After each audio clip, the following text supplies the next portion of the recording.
encuentro un poco accidentado, pero bueno, acá estamos, por suerte. Primero agradecerte a vos, Lucía, y a todos los que están allí detrás de la pantalla por la paciencia. Bueno, le damos la bienvenida entonces, Unired, a este espacio de encuentro virtual que tiene como fin centrarnos en principio y compartir saberes, experiencias que nos interesan a todos. Bueno, hoy nos convoca un tema muy interesante y muy importante para la profesión, que es el acceso a la información versus el derecho de autor. Son dos derechos en pugna. Para dirimir esta cuestión tenemos nada más ni nada menos que a la magíster Lucía Pelaya. Le damos la bienvenida desde Unired a Lucía, que ha sido tan generosa. Vamos a presentarla. Ella es licenciada en Bibliotecología y Documentación, es magíster en Propiedad Intelectual por Flaxo, es miembro de GBIPI, que es el Grupo de Bibliotecarios sobre Acceso a la Información y Propiedad Intelectual, y es miembro de Red LACDA, que es la Red Latinoamericana y del Caribe de Derechos de Autor. Bueno, Lucía, te damos la bienvenida, entonces, en nombre de Unired, y bueno, podemos entonces empezar. Bueno, gracias a ustedes por la invitación para participar en este espacio que es tan necesario para nosotros los bibliotecarios, ¿no? Para saber cómo manejarnos. Y al mismo tiempo quiero aprovechar, agradecer a Unired especialmente, una red tan querida y tan solidaria, que no solo ha estado siempre, sino que está. Pero yo quiero recordar 20 años atrás, cuando teníamos que sacar los catálogos a internet y no teníamos demasiadas herramientas, y siempre la red nos ayudó. Y cómo olvidarse de los catálogos colectivos, ¿no? El primero, después el del millón, el dorado, y el año pasado el de los 30 años. Así que vaya mi agradecimiento, y aparte es una red que, bueno, yo trabajé 25 años, no más, 27, en una gubernamental, y bueno, Unired con las gubernamentales teníamos mucho nexo. La otra cosa, no sé dónde habrán quedado nuestros colegas latinoamericanos que se habían inscrito, espero que hayan podido pasar a Zoom. Y bueno, decirles que de acuerdo al país que pertenezcan, tenemos una tarea tremenda por delante, porque intentar cambiar la legislación nacional, por lo menos en la experiencia argentina, ya hace más de 10 años que llevamos intentándolo y que hasta ahora no hemos podido. Pero eso no significa que no vayamos a poder en el futuro. Así que, bueno.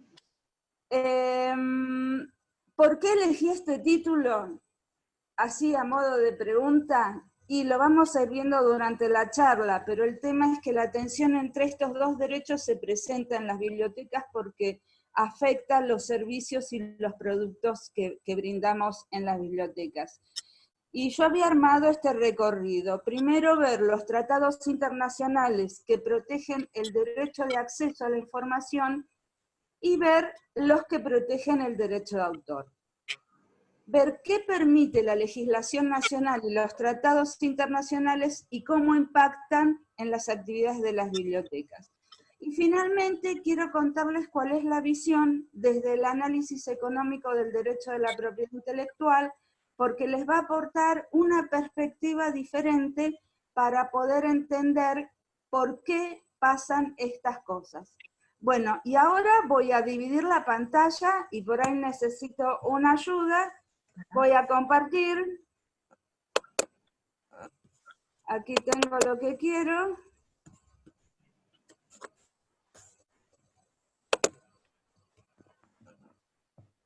Ahí estás desiniciando. Ahí está, Lucía. Bien, estamos bien, ¿no? Estamos sí, bien. Perfecto. Espérate que tengo que ir a la primer placa. Ahí estamos, y ahí arrancamos. Entonces, el tema era este. que el acceso a la información, a la libertad de expresión, son fundamentales para el desarrollo del individuo y de la sociedad. Cuando estos derechos están garantizados, se habilita el acceso al conocimiento, la cultura y la educación para la vida ciudadana. Como mencioné, en las bibliotecas, archivos y museos entran en tensión estos dos derechos. Por eso vamos a empezar viendo los lindos, ¿no? Los tratados internacionales que garantizan el derecho de acceso a la información. Y tenemos la Declaración Universal de los Derechos Humanos de Naciones Unidas, que establece que todo individuo tiene derecho a la libertad de opinión y de expresión. Este derecho incluye el de no ser molestado a causa de sus opiniones, el de investigar y recibir informaciones y opiniones, y el de difundirlas, sin limitación de fronteras, por cualquier medio de expresión. La Convención Americana sobre Derechos Humanos, también conocida como Pacto de San José de Costa Rica, reitera estos conceptos en forma casi literal en el artículo 13. Y el Pacto Internacional de Derechos Económicos, Sociales y Culturales, el PIDEX, que en el artículo 15 reconoce los siguientes derechos. A, participar en la vida cultural. B, gozar de los beneficios del progreso científico y de sus aplicaciones. Este tratado, este pacto, establece que los estados partes, o sea, en los tratados cuando hablan de estados partes son los países que adhieren, adoptarán las medidas necesarias para asegurar la conservación, el desarrollo y la difusión de la ciencia y de la cultura, comprometiéndose a respetar la indispensable libertad para la investigación científica y para la actividad creadora. Pero observemos que también presenta un inciso C, que otorga el derecho a beneficiarse de la protección de los intereses morales y materiales que le correspondan por razón de las producciones científicas, literarias o artísticas de que sea autora. Es interesante destacar que considerar el derecho de autor como un derecho humano agudiza la problemática a la hora de definir sus limitaciones, como ha quedado documentado en los debates que culminaron con su aprobación.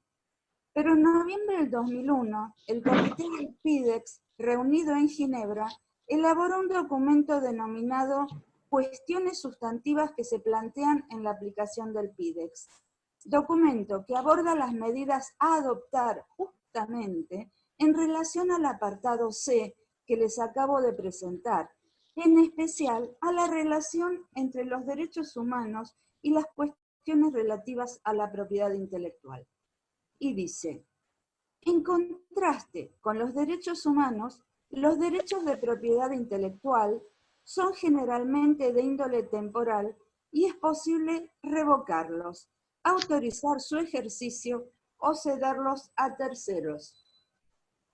Mientras que en la mayoría de los sistemas de propiedad intelectual, los derechos de propiedad intelectual a menudo, con excepción de los derechos morales, pueden ser transmitidos y son de alcance y duración limitados y susceptibles de transacción, enmienda e incluso renuncia, los derechos humanos son la expresión imperecedera de un título fundamental de la persona humana.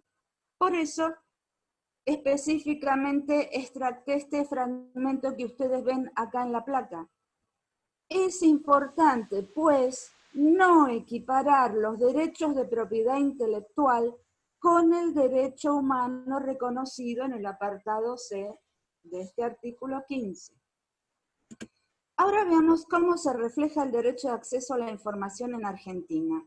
Este derecho se encuentra reconocido en nuestra Constitución Nacional mediante la inclusión en el artículo 75, inciso 22, de los pactos y convenciones internacionales de derechos humanos, lo cual les otorga jerarquía constitucional.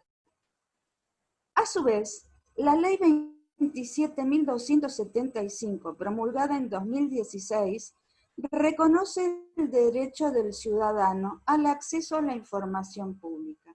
Acá quiero detenerme un par de segundos para que quede bien claro y no preste a confusión.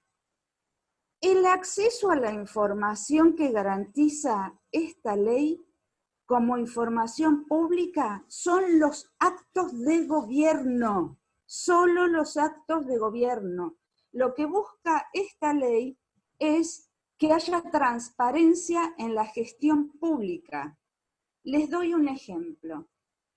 El presidente viaja con una comitiva a la provincia X o al país X. Un ciudadano, en base a esta ley, puede pedir que se le informe cuántas personas viajaron, cuánto se gastó, dónde se hospedaron. Esa es la información que garantiza esta ley. Por eso dice que lo único que se le puede negar al ciudadano es lo que es secreto de Estado. ¿Bien? Me parece importante tratar de ser clara en cuanto a esta ley porque muchas veces se presta a confusión. Y vamos a otra.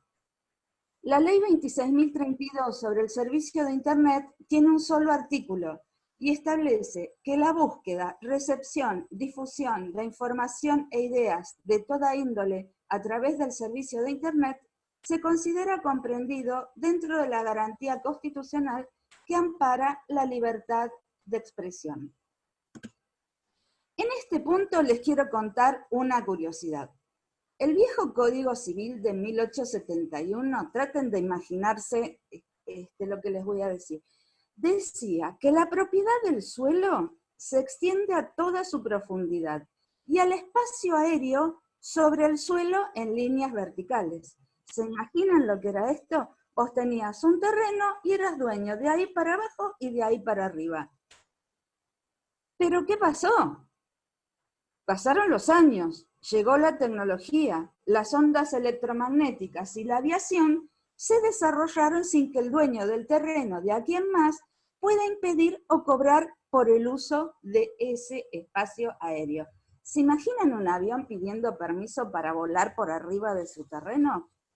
Bueno, el doctor Julio Raffo, en su libro Derecho Autoral hacia un nuevo paradigma, editado en 2011, menciona que el desarrollo comunicacional en Internet es tan importante como lo fue el desarrollo de la aviación o de la comunicación radial.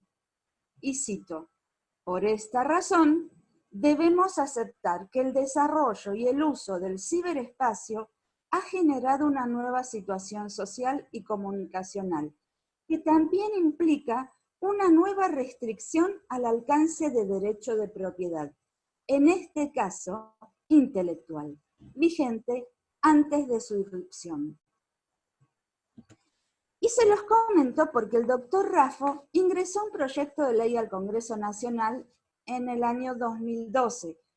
Lo que ustedes están viendo ahí es una captura de pantalla del expediente en la página del Congreso. Ese proyecto de ley proponía el acceso a las obras autorales comprendidas por la ley 11.723.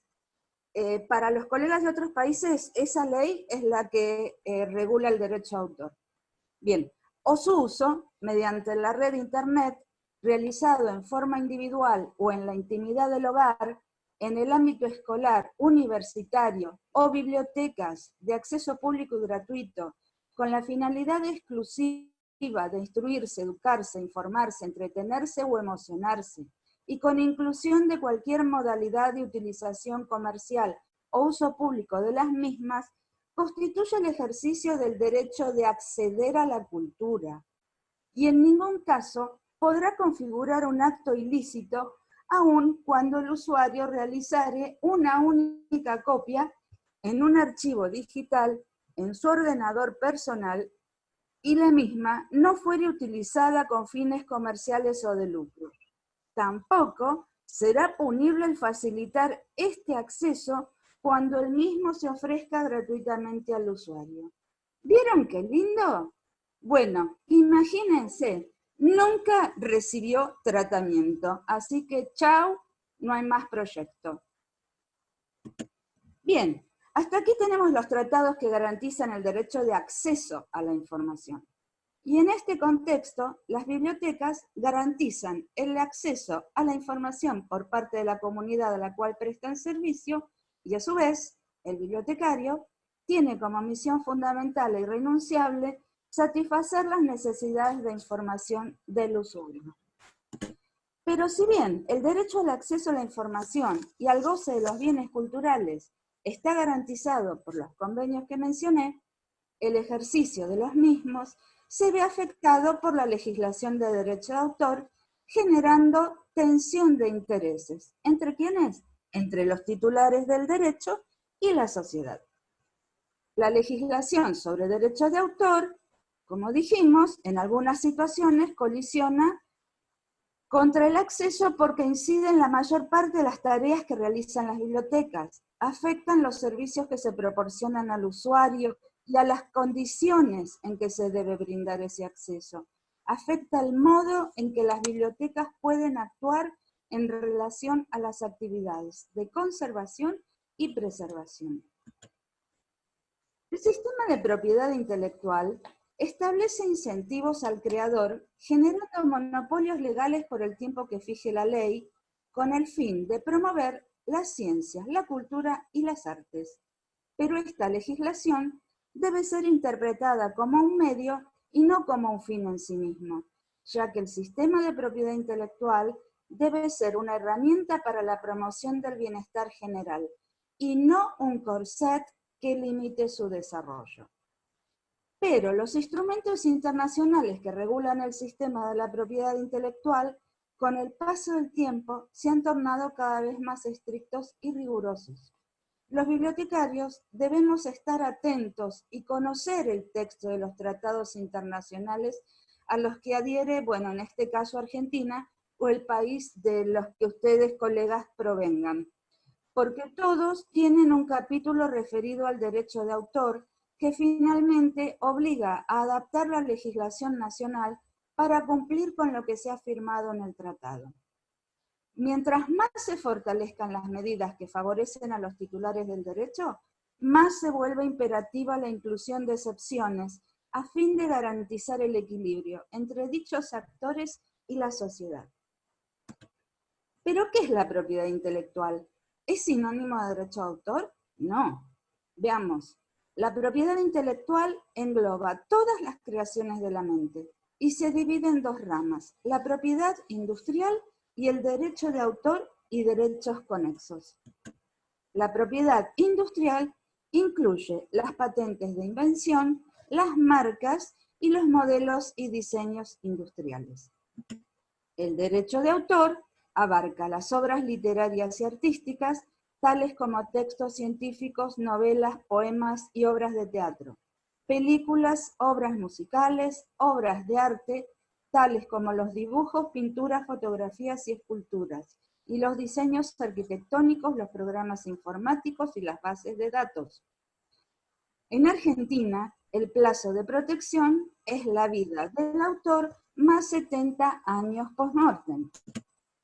Los derechos conexos están relacionados con el derecho de autor, pero son los derechos de los artistas, intérpretes o ejecutantes sobre sus interpretaciones o ejecuciones, los derechos de los productores de fonogramas sobre sus grabaciones y los derechos de los organismos de radiodifusión sobre sus programas de radio y de televisión.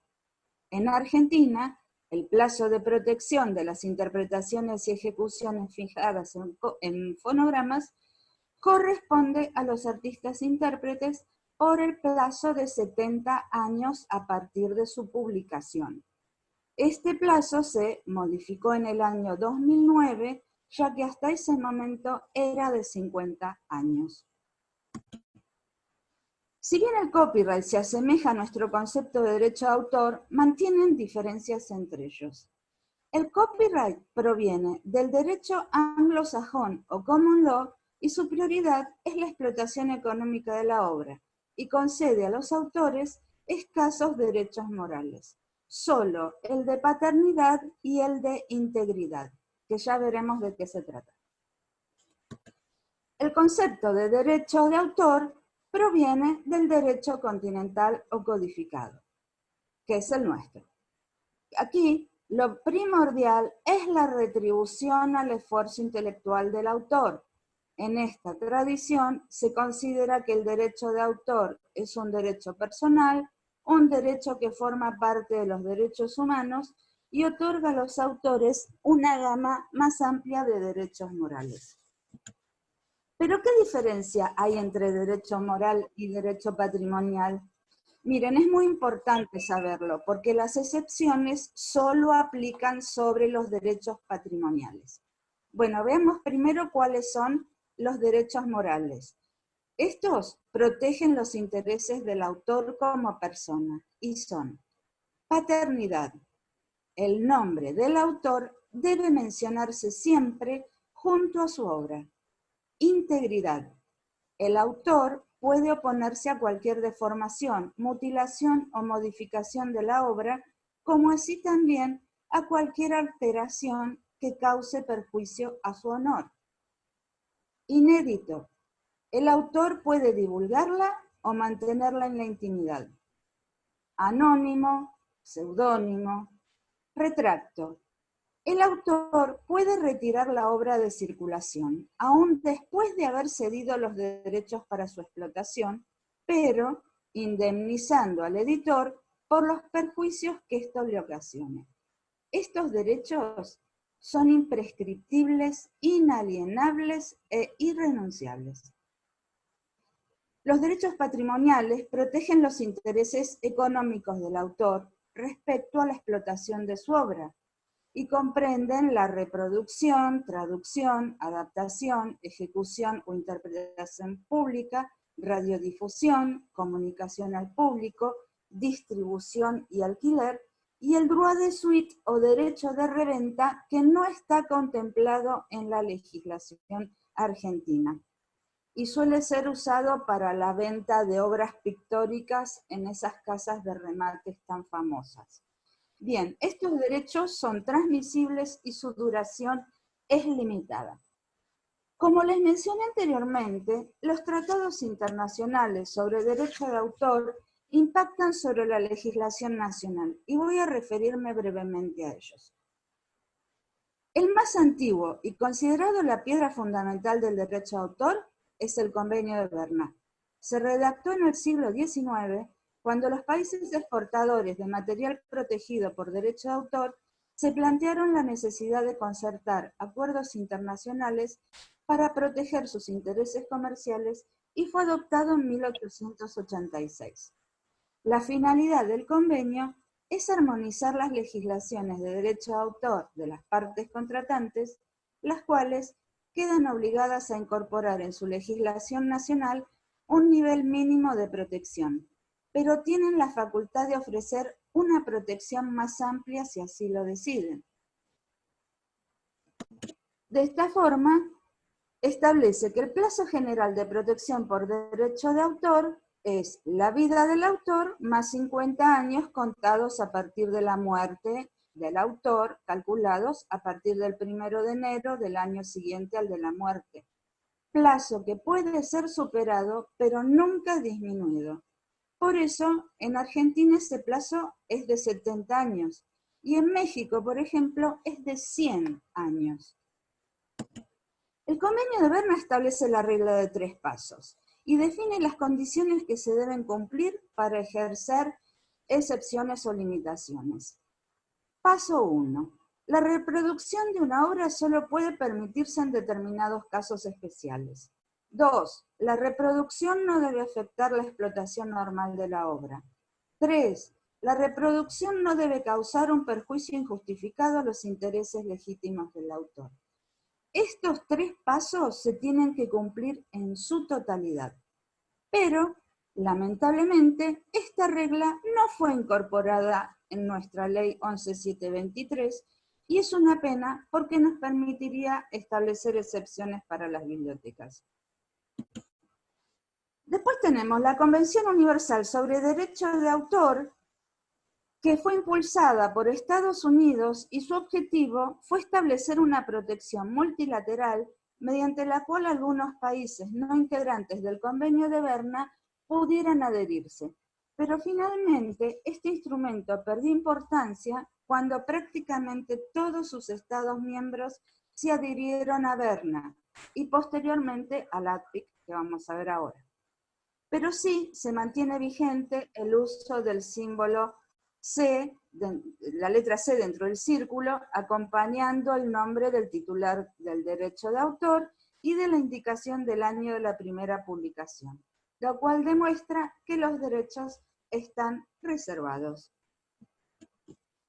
Un paso crucial hacia la consolidación y la observancia de la protección internacional de la propiedad intelectual fue la adopción de, miren qué nombre largo que tiene, ¿no? Por eso siempre se lo menciona por la sigla. Acuerdo sobre los aspectos de los derechos de propiedad intelectual relacionados con el comercio, con su sigla ADPIC en castellano o TRIPS en inglés.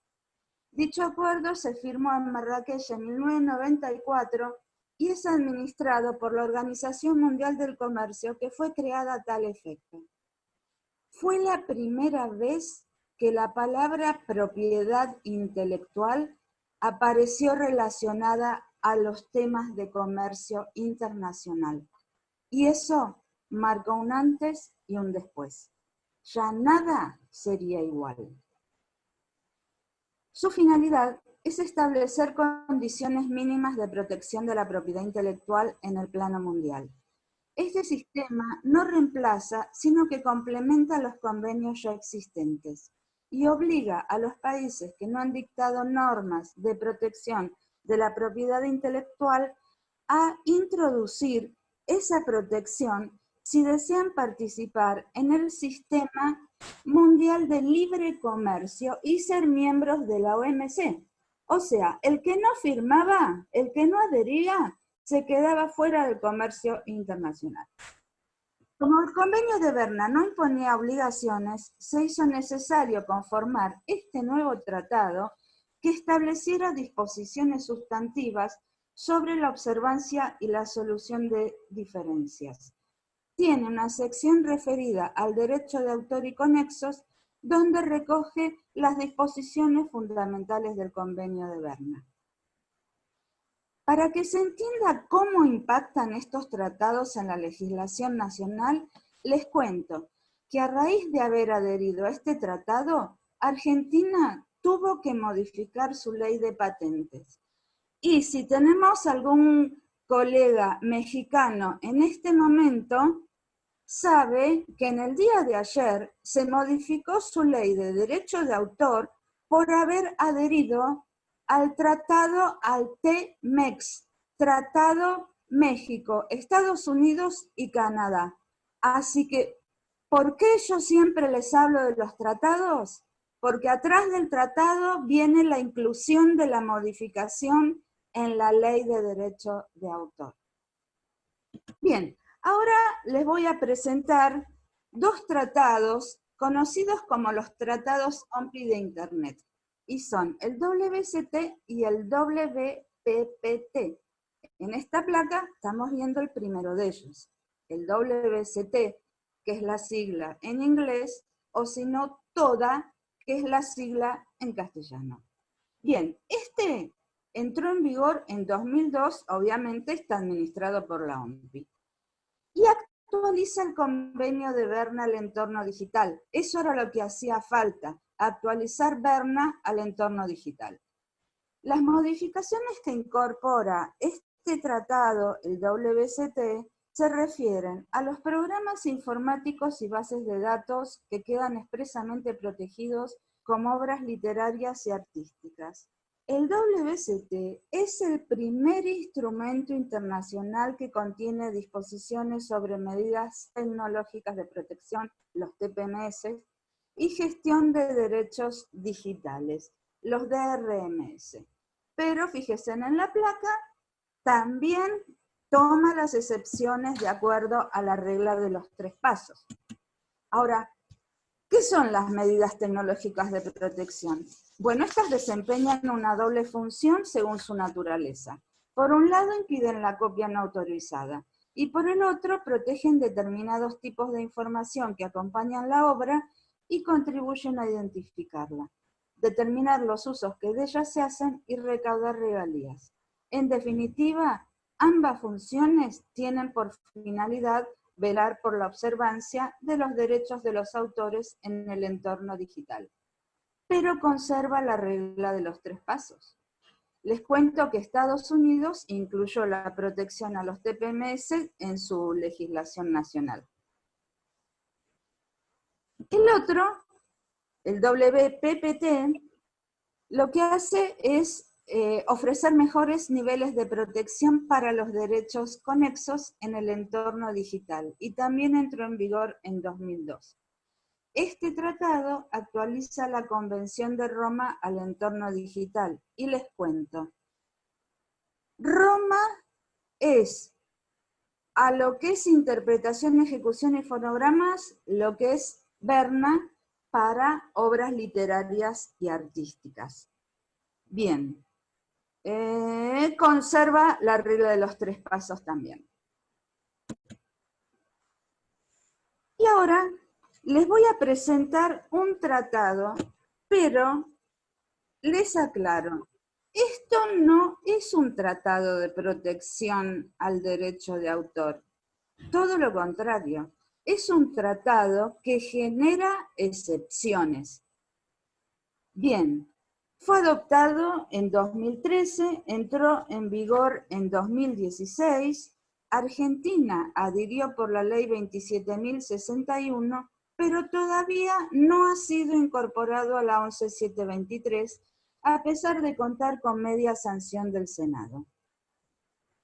El tratado permite que las entidades autorizadas, sin solicitar autorización al titular del derecho, puedan realizar un ejemplar en formato accesible de la obra, obtener de otra entidad autorizada un ejemplar en formato accesible, así como suministrar esos ejemplares a un beneficiario por cualquier medio, incluido el préstamo no comercial o mediante la comunicación electrónica por medios alámbricos o inalámbricos, y tomar cualquier medida intermedia para alcanzar esos objetivos, como por ejemplo neutralizar un TPMS.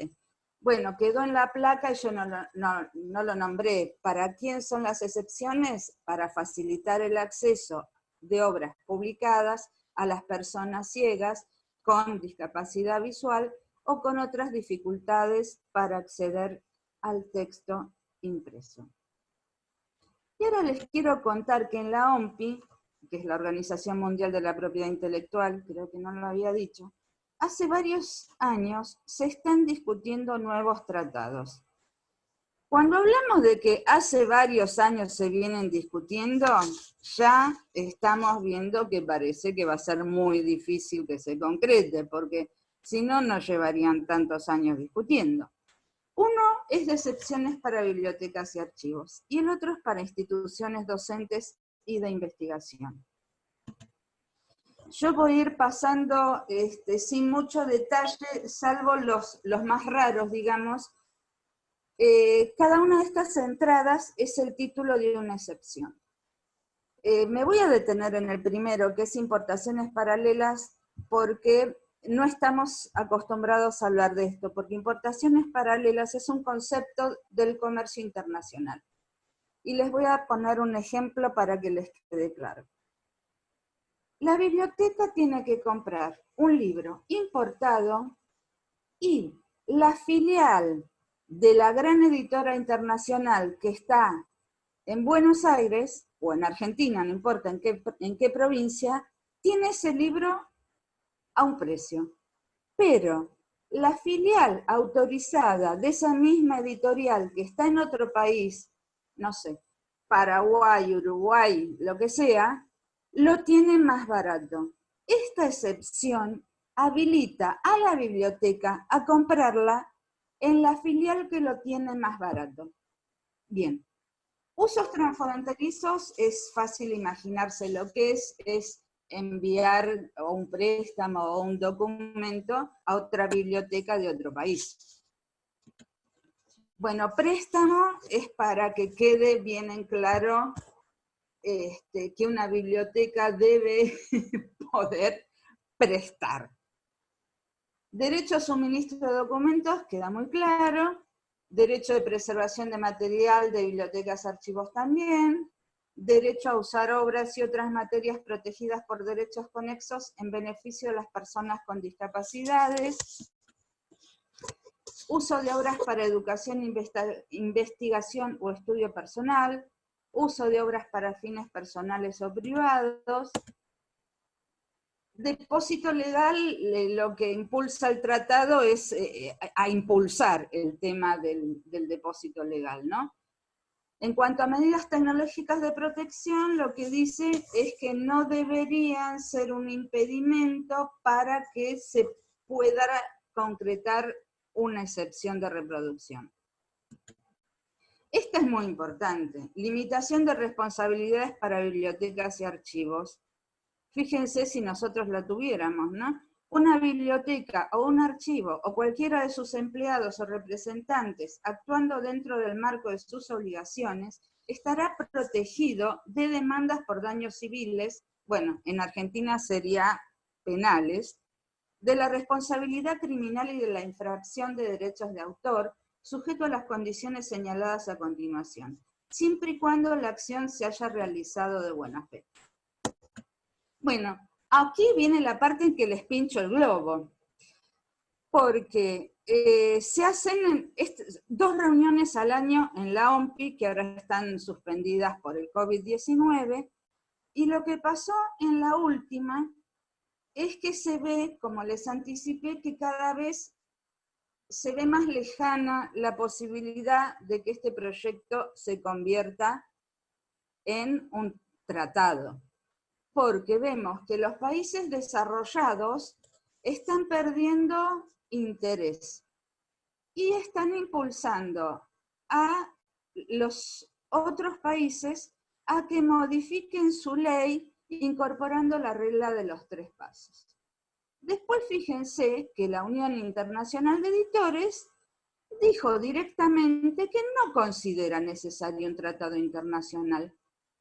Y por el lado de los usuarios, los bibliotecarios reunidos en IFLA, que sustentan la necesidad del tratado, porque en realidad ese borrador lo redactó IFLA. Y ustedes tienen ahí el link para ubicarlo, o bueno, lo pueden googlear fácilmente también. También pueden entrar a la página de la OMPI y buscar ahí los documentos de las últimas reuniones. Este es el también que está en debate para que existan excepciones para instituciones docentes y de investigación, ¿no? Fíjense en este momento de cuarentena que nos ha puesto realmente en una situación totalmente difícil de abordar porque no existen ninguna de estas excepciones, ni para las bibliotecas, ni para la enseñanza. Ahora les quiero mostrar las conclusiones del documento Excepciones en beneficio de las bibliotecas en las leyes nacionales de derecho de autor, que es el resultado de un estudio encomendado por la OMPI al doctor Kenneth Crews, director de la Oficina Asesora de Copyright de la Universidad de Columbia. El estudio, actualizado en 2015, concluye que de los 188 Estados miembros, o sea, miembros de OMPI, 156 tienen al menos una excepción en favor de las bibliotecas, y en la mayoría de ellos se prevén numerosas disposiciones que regulan diversas cuestiones relativas a las bibliotecas. Y hay 32 países que carecen de ellas. ¿Quieren saber quiénes son? Miren este mapita. Sí, qué bonito. En rojo, los países que no tienen excepciones. Tremendo, ¿no? Bien. Este mapita también lo pueden buscar en la página de la OMPI por el trabajo que hizo el doctor Kenneth Crews. Y acá yo armé una tablita con algunos países de Latinoamérica para que veamos cuáles son los que no tienen excepciones. Y el no en este listado le cae a Argentina, Brasil, Costa Rica, Honduras, Uruguay. O sea, en esta tablita hay 17 países y hay 12 que tienen excepciones. Bien, y le llegó la hora de entrar a la Argentina. En nuestro país, la ley, como es una ley vieja, dice que regula la propiedad intelectual, pero eso es un concepto antiguo. El concepto moderno, como ya se los mostré, es que la propiedad intelectual engloba todas las creaciones de la mente y se divide en propiedad industrial y derecho a autor. Así que el día que se decidan a hacerle un restyling a la ley, debería llamarse que regula derecho de autor y derechos conexos. Bien, en el artículo 5, la propiedad intelectual sobre sus obras corresponde a los autores durante su vida y a sus herederos o derechohabientes hasta 70 años contados a partir del 1 de enero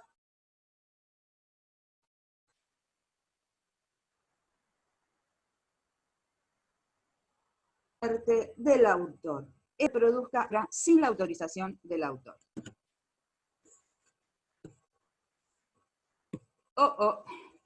Me ha salido un cartelito que dice que la conexión a internet es inestable. Bueno, ¿ven lo que pasa cuando uno habla de excepciones a favor de las bibliotecas? Todo el universo conspira en contra. Bien, sigamos. Ninguna ley puede otorgar un derecho absoluto. Tiene que haber excepciones. Y más en este caso, porque debe favorecerse el acceso a la cultura y a la información, ¿no? Entonces, la ley, la 11.723, genera dos tipos de excepciones. Unas de utilización libre y gratuita, que son las que están en la placa. Pero ustedes se van a preguntar, ¿por qué normas oficiales y resoluciones judiciales tienen un asterisco? Bueno, porque no la van a encontrar dentro del texto de la ley, porque en realidad no están protegidas por derecho de autor. ¿Por qué? Porque el ciudadano las tiene que conocer para poder cumplirlas o acatarlas. Lo que sí dice la ley es que hay un derecho de cita, que son 1000 palabras u 8 compases en el caso de la obra musical. Copia privada, solo para salvaguarda del ejemplar original de un programa de computación, no se confundan con eso, solo para eso. Acá hay una parte que, discúlpenme, pero a mí me causa mucha gracia, porque estas son las excepciones que fija la ley para fines didácticos. Y son representación, ejecución, recitación de obras literarias o artísticas ya publicadas en actos públicos organizados por establecimientos de enseñanza, siempre que no sea difundido fuera del lugar y sea gratuito. Esto es el acto de los colegios, del colegio primario. Y si a la cooperadora del colegio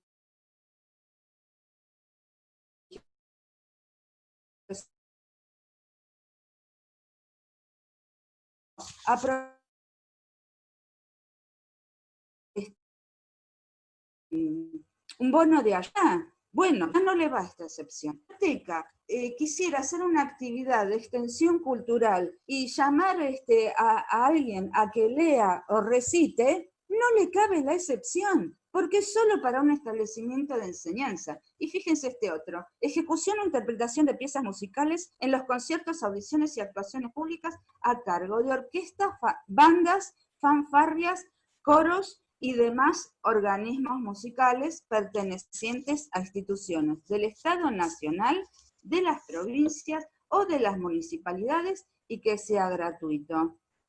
Bueno, esta ni la pienso comentar. Después tenemos las excepciones para uso de información, como es información periodística, las noticias de interés general, el uso de retrato en determinadas circunstancias. Y después tenemos, sí, esta bellísima excepción que es la de publicación de obras para no videntes. Pero, ojo, acá yo me quiero detener, porque ¿Por qué dice esperando el cambio de definición de entidad autorizada cuando se implemente Marrakech? Porque en la 11723 la definición de entidad autorizada no incluye a las bibliotecas, porque dice, es un organismo estatal o asociación sin fines de lucro con personería jurídica cuya misión primaria sea asistir a ciegos o personas con otras capacidades perceptivas. O sea que en Argentina la única que le cae en la regla es Biblioteca Braille y Tiflolibros. En cambio, Marrakech tiene otra definición, que es entidad autorizada o reconocida por el gobierno para proporcionar a los beneficiarios sin ánimo de lucro educación, formación pedagógica, lectura adaptada o acceso a la información. Se entenderá también toda institución gubernamental u organización sin ánimo de lucro que proporcione los mismos servicios a los beneficiarios como una de sus actividades principales u obligaciones institucionales. Esta definición sí habilitará a las bibliotecas. Es una pena que no use la palabra textual biblioteca, pero por las características las comprende. En Argentina, las bibliotecas universitarias se escudan bajo el paraguas de la Ley de Educación Superior para poder legalmente adaptar las obras en un formato accesible para los estudiantes que así lo requieran. Y bueno, yo les había dicho que hay otro tipo de excepción, pero que no es libre y gratuita, está sometida a pago, y se llaman licencias obligatorias por inacción de los herederos, que es cuando después de 10 años de la muerte del autor, los herederos no reeditan la obra, no pueden impedir que lo haga un tercero, pero está sometida a pago. Bien. Conclusión, la 11723 no incluye excepciones a favor de las bibliotecas. Y como ya era difícil, llegó esta otra, la 25446, mal llamada Ley de Fomento del Libro y la Lectura. Fue impulsada por la industria editorial y obviamente está orientada al fomento de la industria editorial, el control de las ediciones y a la protección de los derechos de autor, y fue promulgada en 2001. Esta ley, para desgracia de las bibliotecas y los bibliotecarios, añade la figura del editor junto a la del autor como agentes que deben autorizar una reproducción. Y les quiero leer 2 artículos para que le quede bien en claro por qué es de terror. El artículo 23. El editor podrá perseguir civil y penalmente a quienes reproduzcan ilegítimamente su edición, pudiendo estar en juicio, incluso en acciones penales como querellante. Esta acción es independiente de la que le corresponde al autor. Y el artículo 29, quienes reproduzcan en forma similar un libro o partes de él sin autorización de su autor y de su editor, serán sancionados con multa de, X pesos. En caso de reincidencia, la pena será de prisión de 1 mes a 2 años. Estas sanciones se aplicarán aun cuando la reproducción sea reducida. ¿Lo escucharon bien? Sea reducida. Así que vayan mandándose a hacer un lindo trajecito a rayas. Bueno, y siempre que el hecho no constituya un delito más severamente penado. Entonces, chicos, ¿cómo nos manejamos en las bibliotecas en las situaciones que ocurren a diario? Un usuario u otra biblioteca nos pide una reproducción parcial de una obra. ¿Lo hacemos? Una biblioteca de otra provincia nos pide en préstamo una obra que es un ejemplar único. ¿Nos arriesgamos a enviarlo por correo temiendo que se extravíe? ¿O se lo enviamos digitalizado aún sabiendo que es un delito penal? Un ejemplar está en franco deterioro. ¿Nos arriesgamos a continuar ofreciéndolo en consulta hasta que esté ilegible? ¿O lo digitalizamos para no perderlo? Pero la ley no lo permite. Queremos incorporar un libro a la colección, pero está agotado. Sabemos que otra biblioteca lo tiene. ¿Se lo pedimos en préstamo para digitalizarlo e ingresarlo a la colección, aún sabiendo que es un delito?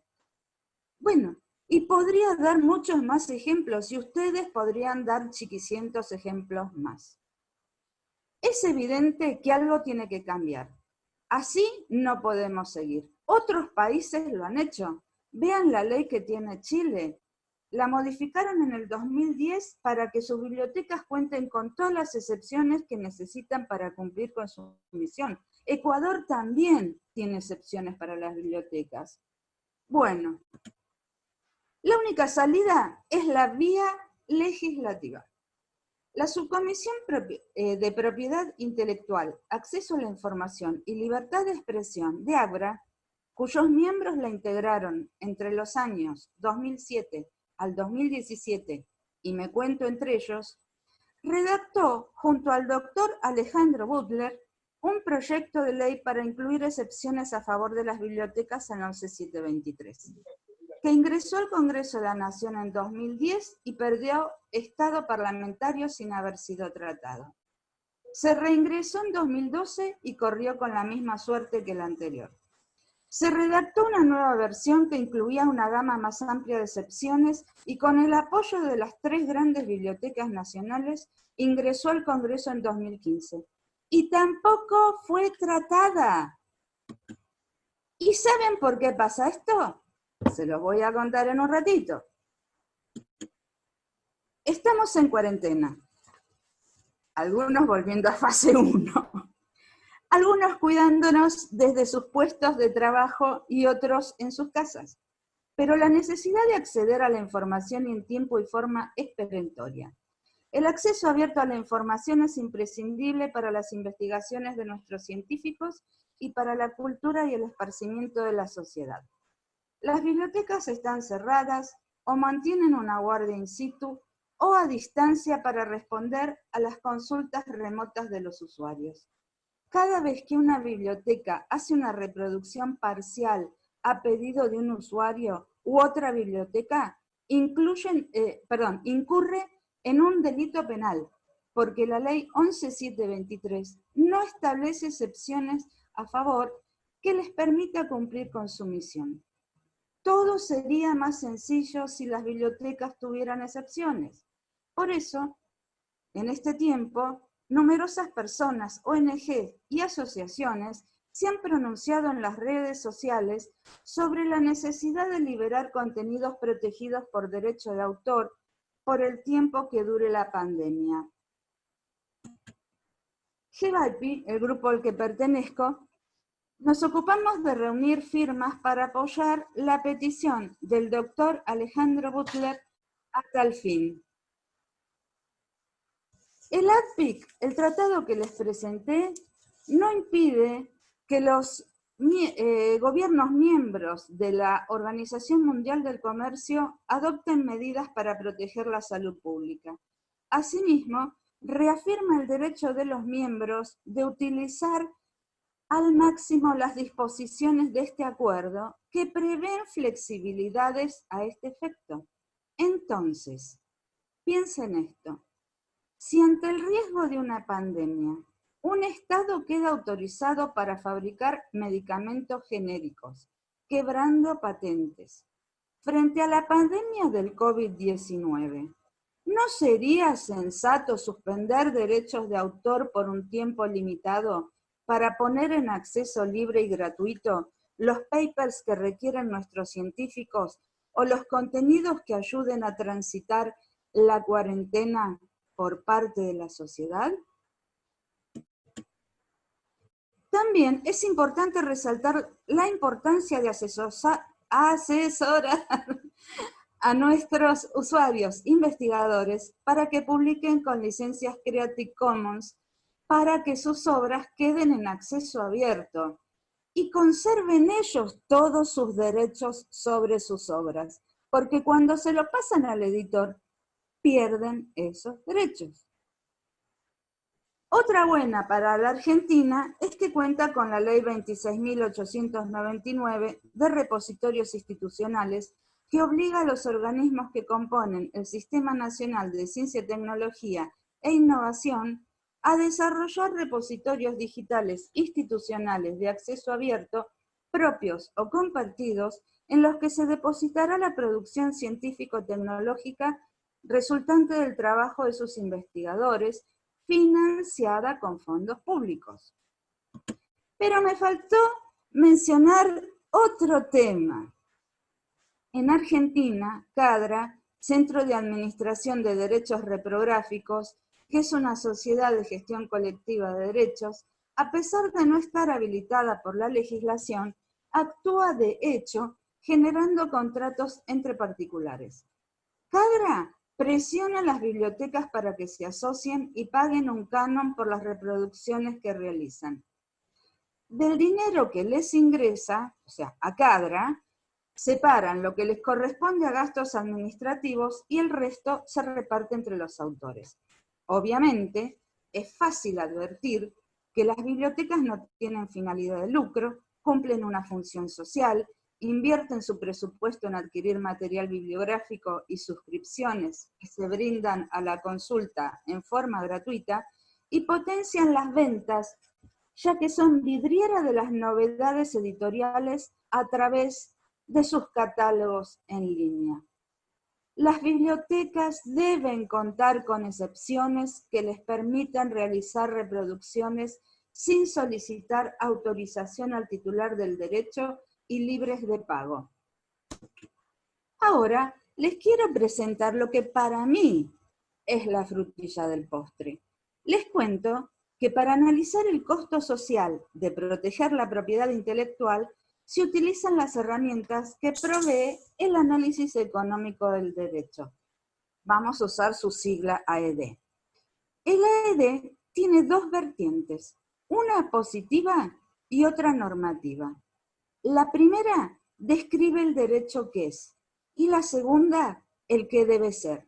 Ambas son útiles para analizar el derecho vigente y proponer reformas legislativas que ganen en eficiencia. El conocimiento es un bien público. Esto vamos a mandarnos a hacer remeras que digan, el conocimiento es un bien público. Y como tal, es no rival y no excluyente.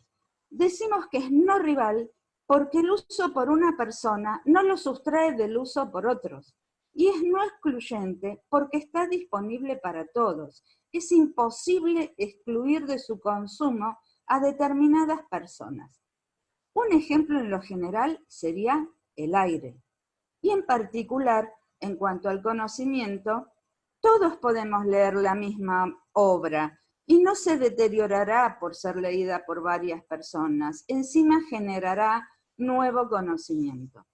En cambio, los bienes materiales son rivales y excluyentes. Por ejemplo, la propiedad sobre una casa. Pero fíjense esto. El mercado no producirá por sí mismo la cantidad de bienes que requiere la sociedad sin tener incentivos para ello. La diferencia entre la demanda y la oferta produce una falla de mercado, típica de los bienes informacionales. Frente a esa falla, el Estado debe intervenir generando incentivos a partir de la legislación de propiedad intelectual.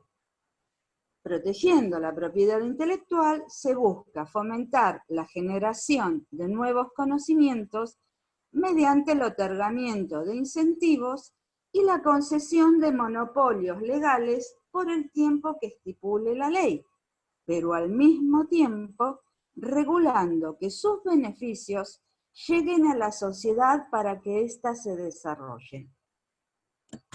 Por lo que vemos desde la economía, el alcance de la legislación de derecho de autor solo puede explicarse como un medio para promover eficientemente la asignación de los recursos y no como un fin en sí mismo.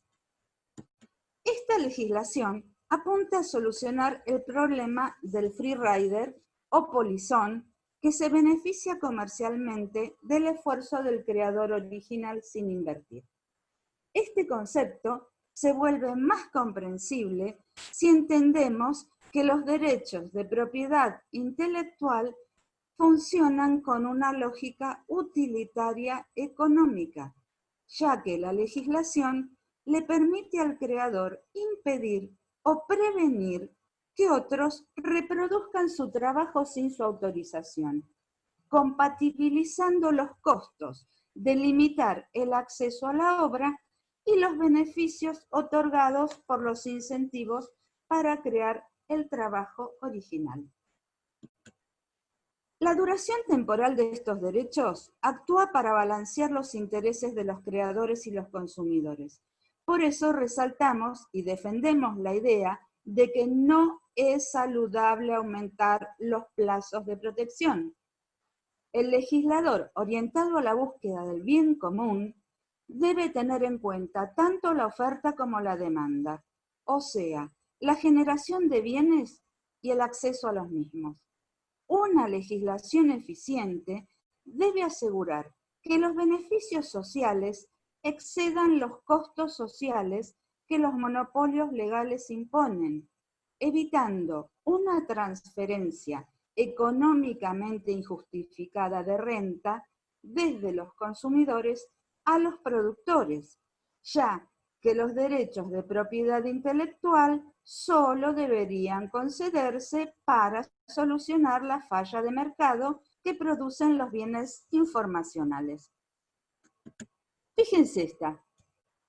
Los costos de producir un libro, por ejemplo, tiene dos componentes: el costo de crearlo y el costo de editarlo y distribuirlo. Este conjunto se llama costo de expresión. El creador, o sea, autor más editor, hará la cantidad de copias necesarias hasta el punto donde el costo marginal de una copia, que es el costo a partir de la segunda, iguale a la ganancia esperada. La obra será creada solo si la diferencia entre la ganancia esperada y el costo de hacer las copias iguala o supera el costo de expresión. Pero aumentar los plazos no genera nuevos incentivos para la producción de cultura, ya que no se puede incentivar la creación de lo que ya ha sido creado. Solo crea costos sin beneficios sociales y retrasa la entrada de la obra al dominio público, que, perdón, en Argentina, y si quieren después hablamos de eso, el dominio público es pagante. Entonces, ¿de qué dominio público me están hablando? Es común observar cómo los lobbies presionan a los legisladores para evitar la caída de determinadas obras al dominio público, intentando convencer a la sociedad que es lo peor que le puede suceder a la obra y que debe ser evitado. La teoría de la elección pública o public choice explica que estas reformas legislativas solo se concretan cuando un pequeño grupo de personas con intereses comunes bien identificados, los lobistas, logra influenciar a los legisladores teniendo mayor éxito que el resto de la población. Si bien son grupos pequeños en comparación con la población, los beneficios de su actividad son altos y se concentran en muy pocos. Los lobistas tendrán incentivos para actuar cada vez que los beneficios esperados superen altamente sus costos. Y como los costos sociales del rent-seeking se distribuyen entre todos los ciudadanos, estos carecen de incentivos para actuar aisladamente y oponerse. Como vemos, el monopolista tiene incentivos para defender sus ingresos monopólicos. Es difícil entender por qué un escritor, por ejemplo, necesita una protección de 70 años post-mortem para estar motivado a crear. El doctor Alfredo Bular dice que es poco probable que un plazo de protección de 1000 años incentive más la producción intelectual que un plazo de 10 años. Nadie hace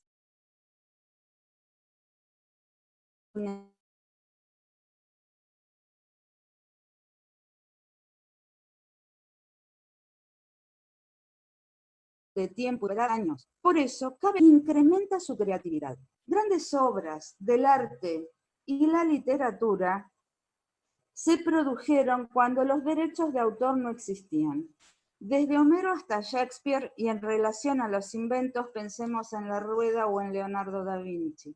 Sin embargo, los titulares de los derechos de exclusiva luchan continuamente para ampliar los plazos e incrementar sus rentas. Evidentemente, el tema de los incentivos es simplemente una fachada para disimular el verdadero propósito, que es el de prolongar la duración de los monopolios que son altamente rentables. En teoría, las leyes de propiedad intelectual existen para proporcionar incentivos a la creación, pero en la práctica solo son una forma muy efectiva de rent-seeking. Cuando hablamos de los bienes informacionales, es importante resaltar que para el mundo académico los incentivos cobran otra visión, ya que para el autor científico el incentivo es el prestigio obtenido a través de los artículos publicados y la cantidad de veces que se los cita. Los investigadores científicos están motivados porque sus trabajos sean leídos y citados, y no por cobrar regalías. No necesitan de los incentivos originados por la protección por derecho de autor.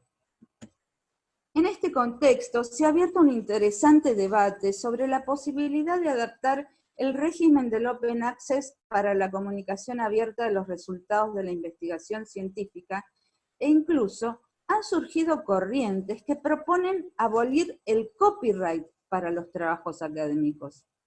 El acceso a esta literatura es fundamental para el desarrollo de la ciencia y de la técnica, ya que repercute en la sociedad y el bien común, tal como lo mencionaba Sir Isaac Newton en su famosa frase: «Estoy parado sobre los hombros de gigantes», ya que el conocimiento se construye sobre un conocimiento previo. Pero el acceso a esos contenidos está en manos de los editores de las revistas científicas, las cuales imponen un altísimo costo de suscripción por parte de las bibliotecas universitarias o centros de investigación, haciendo tambalear año tras año sus presupuestos. Por estas razones, es tan importante que en Argentina se haya podido sancionar y reglamentar la ley sobre repositorios institucionales. La doctrina del fair use habilita la reproducción de obras para la enseñanza y la investigación, pero al no estar contemplada en la legislación argentina, genera altos costos de transacción, dificultando para las bibliotecas poder cumplir con su función.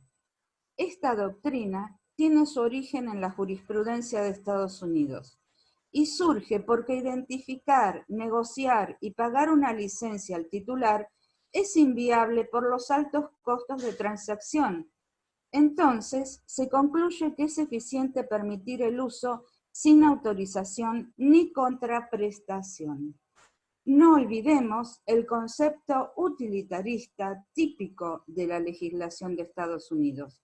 Así queda demostrada la justificación económica, ya que aplicando el fair use nadie está peor y alguien está mejor. Ahora sí, voy a retomar el tema de los proyectos de excepciones que Ágora había ingresado al Congreso en 2010, 12 y 15. Y estaba la pregunta: ¿por qué un proyecto que persigue el bien común nunca fue tratado y perdió estado parlamentario en 3 ocasiones?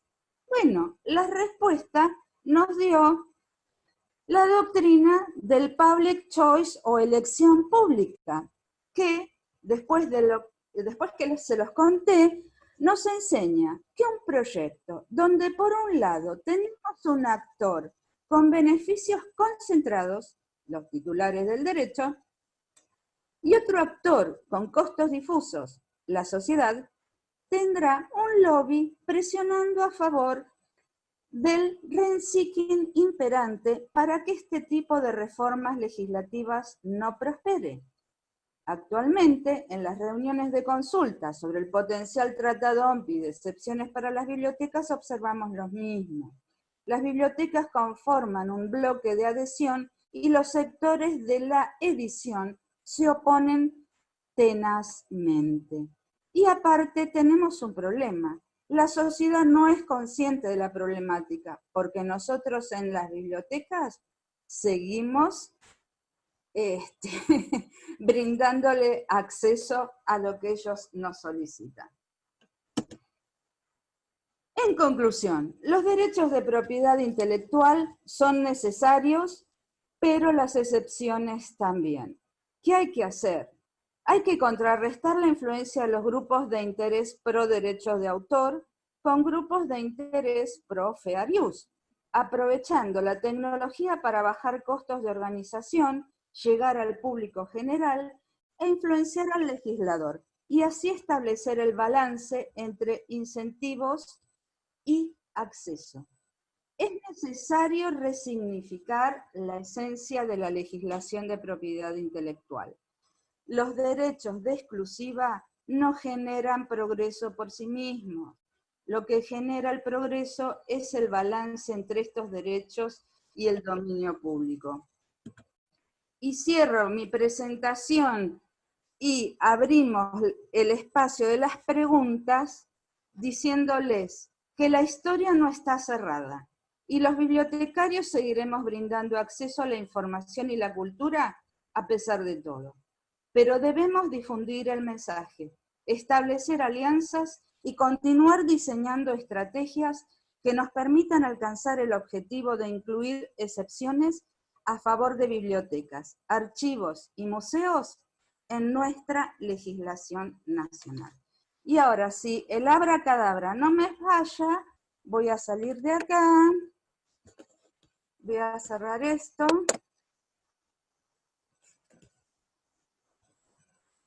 Ciérrate.